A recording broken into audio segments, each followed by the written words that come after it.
샬롬, 나사렛 아침 묵상 시간입니다. 오늘 본문은 사무엘하 23장 15절에서 17절까지입니다. 제목, 갑질하는 사람 다윗. 갑질하는 사람 다윗. 본문을 함께 읽겠습니다. 다윗이 소원하여 이르되 베들레헴 성문 곁 우물물을 누가 내게 마시게 할까 하매 세 용사가 블레셋 사람의 진영을 돌파하고 지나가서 베들레헴 성문 곁 우물물을 길어가지고 다윗에게로 왔으나 다윗이 마시기를 기뻐하지 아니하고 그 물을 여호와께 부어드리며 이르되 여호와여 내가 나를 위하여 결단코 이런 일을 하지 아니하리이다. 이는 목숨을 걸고 갔던 사람들의 피가 아니니까 하고 마시기를 즐겨하지 아니하니라. 세 용사가 이런 일을 행하였더라. 갑질이란 단어 말을 들어보셨습니까? 우리가 이건 미국에 살고 있지만 인터넷을 통해 한국에 관한 뉴스를 실시간으로 볼 수 있으니 결코 낯선 단어는 아닐 것입니다. 이 단어는 너무 유명한 순수 한국산 신조어입니다. 그래서 미국의 대표 일간지 중 하나인 뉴욕 타임즈에서는 갑질을 발음 그대로 GAPJIL이라고 소개한 적이 있습니다. 인터넷 백과사전 위키백과에는 이렇게 설명합니다. 갑질, 한국에서 권력의 지위를 가진 사람들이 타인에게 거만하고 권위주의적인 태도나 행동을 하는 행위를 뜻하는 한국어 표현. 그렇습니다.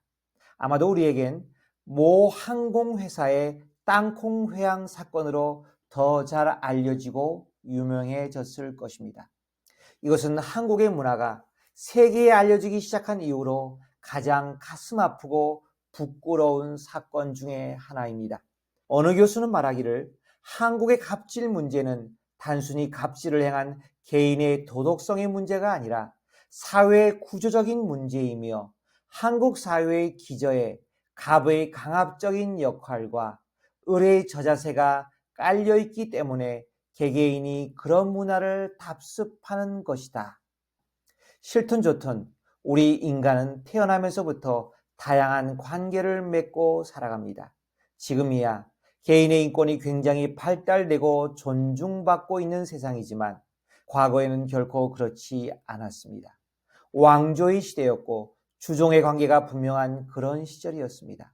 그런데 오늘 본문을 보면 약 3000년이 지난 지금에 읽어도 모든 독자들의 가슴이 뭉클해지고 따뜻한 사랑의 온기가 느껴지는 이야기가 있습니다. 바로 오늘 본문에 나오는 다윗과 그의 세 용사 이야기입니다. 간단한 내용은 이러합니다. 다윗이 블레셋과 전쟁을 위해 대치 중이었습니다. 14절을 볼까요? 그때 다윗은 산성에 있고 그때 블레셋 사람의 요새는 베들레헴에 있는지라. 여러분이 잘 알듯이 베들레헴이 어떤 동네입니까? 바로 다윗이 나고 자란 고향 아닙니까? 어린 시절 다윗의 숨결이 배어있는 그런 곳입니다. 그런데 이제는 블레셋 사람들에 의해 고향 땅이 점령되어서 가고 싶어도 가지 못하는 곳이 된 것 같습니다. 그런데 전쟁에 지친 다윗에게 이런 마음이 잠깐 스치고 지나갑니다. 15절 현대인의 성경. 이때 다윗이 고향을 그리워하면서 베들레헴 성문 곁에 있는 우물물이 먹고 싶어 못 견디겠구나. 누가 그 물을 좀 길어올 사람이 없는가 하자. 이것도 오늘날의 시각으로 보면 갑질 중에 하나라 여겨질 수 있습니다. 그렇지만 그 당시의 주정관계가 분명한 사회에선 전혀 그렇게 느껴지지 않았을 것입니다. 또 이 본문에서 분명히 말씀하고 있는 것처럼 다윗이 간절히 그의 소원을 말했지 어떤 특정인에게 구체적으로 요구하거나 명령하지 않았으므로 명확하게 말하면 현대의 부끄러운 신조어 갑질에 해당되지 않을 수도 있습니다. 그런데 그 다음에 등장하는 구절들을 보면 기가 막히게 아름다운 반응들이 기록되어 있습니다. 함께 볼까요? 16절. 세 용사가 블레셋 사람이 진영을 돌파하고 지나가서 베들레헴 성문 곁 운물물을 길어가지고 다윗에게로 왔으나 다윗이 마시기를 기뻐하지 아니하고 그 물을 여호와께 부어 드리며. 본문에 이름이 기록되어 있지 않지만 문맥에 비추어 볼 때 사무엘하 23장에 나오는 30명의 용사 중에 하나였을 것입니다. 이들 중 3명의 용사가 목숨을 걸고 블레셋 진영으로 들어갑니다. 적진을 돌파하여 베들레헴 성 곁 운물물을 길어옵니다. 세상에 이보다 더 충성스러운 신하가 있을까요? 주군을 위해 목숨을 바칠 수 있는 신하를 한 명만 가질 수 있어도 축복인데 3명의 용사를 지녔다니 이건 대단한 축복 아닙니까? 아니 도대체 다윗이 어떻게 부하 장수들을 거느렸기에 이런 충성심을 이끌어낼 수 있었을까요? 그런데 멀리 갈 것도 없이 바로 다음 구절에 다윗의 아름다운 내면을 엿볼 수 있는 구절이 나옵니다. 17절 이르되 여호와여 내가 나를 위하여 결단코 이런 일을 하지 아니하리이다. 이는 목숨을 걸고 갔던 사람들의 피가 아니니까 하고 마시기를 즐겨하지 아니하니라. 새 용사가 이런 일을 행하였더라. 다윗은 오랜 도피 생활이나 잦은 소소한 전쟁으로 인해 심히 지쳐 있었을 것입니다. 그래서 잠시 이성을 잃고 주책스럽게 자기 소원을 입 밖으로 내뱉긴 했습니다. 그렇지만 다윗의 성품의 아름다운 점은 바로 이겁니다. 정신을 차려 깨닫게 될 때 지체하지 않고 곧바로 하나님 앞에 뉘우치고 자신의 잘못을 바로 잡는 결단을 한다는 것입니다. 할렐루야. 오늘 본문을 읽는 저와 여러분이 이런 아름다운 인격, 오랫동안 하나님과의 깊은 교제를 통해 내 몸의 습관이 되어버린 회개와 결단하는 믿음의 복을 받으시길 바랍니다.